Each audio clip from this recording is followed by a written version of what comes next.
Good afternoon and a very warm welcome to the channel. If you saw the introduction, you will know that we live in the Isle of Man, so a warm welcome from the Isle of Man in the first of a little bit of an insight into where we live. Behind me there, between the two buildings, is a little alleyway, ginnel, 10 foot, whatever you like to call it in your world. It's a bit like barm cake and bread bun and things like that. That is where we live, a stone's throw from the Irish Sea. Now, the Isle of Man, for those of you who don't know, is situated between, let me just turn you around, had enough of my ugly mush. The Isle of Man is situated between Liverpool and Belfast in the middle of the Irish Sea. It's approximately 11 miles wide and 33 miles from tip to toe. There's a population of about 85,000. We're on Douglas Promenade now, which had a revamp about a couple of years ago.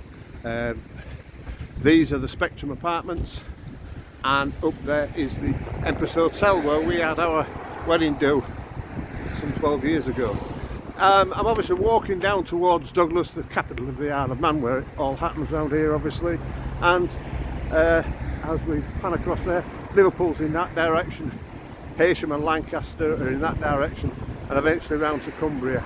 So that's Onchan Head, where all the millionaire flats are, heading round to Onchan, the terminus where the horse trams terminate, and the electric railway goes up to Ramsey and Snaefell. The horse tram terminates just behind me and then trundles back up to the other end of the promenade. So we're heading down in towards Douglas. We have one major supermarket on the island and the rest are convenience stores. Our high street is still quite vibrant.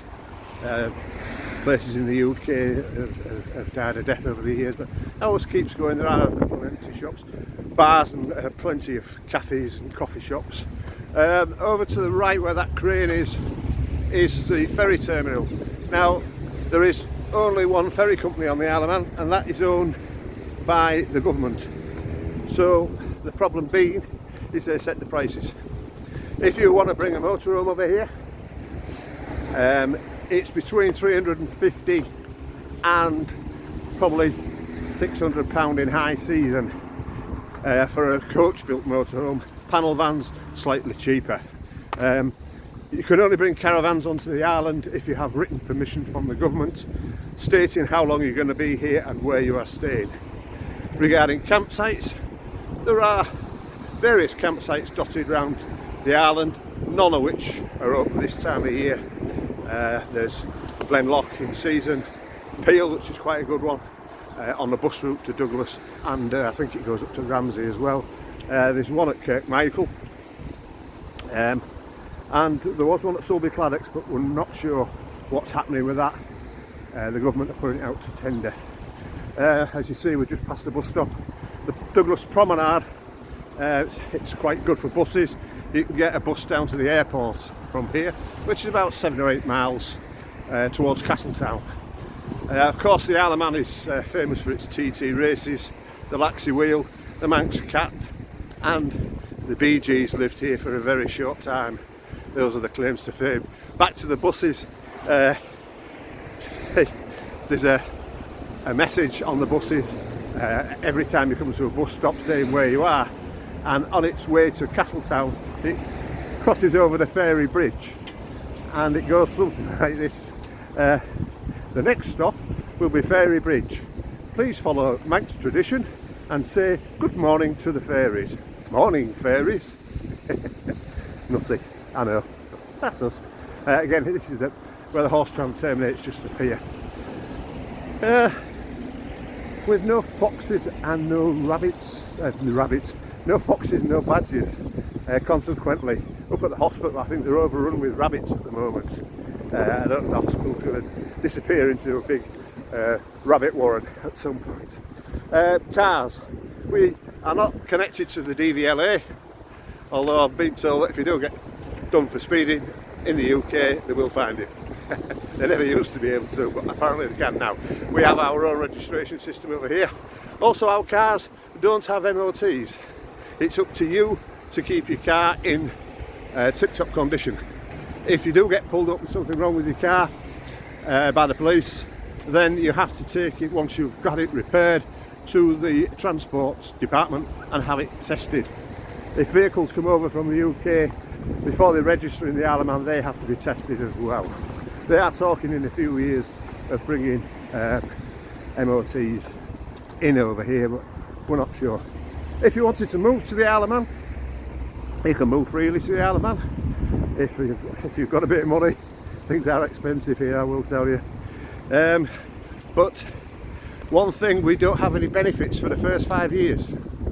So, i.e., you have to work. I'm not sure, but the thing they're talking in our government about abolishing the work permit. You have to have a work permit. I did when I first come, obviously, but I've been here more than the 5 years now, obviously, pension age.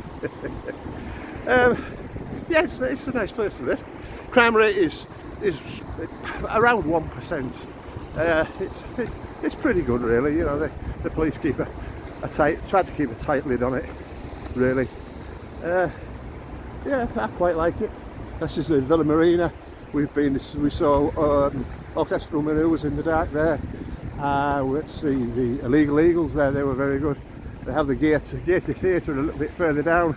We saw Heather Small there a few years ago. We do get the odd bands coming over.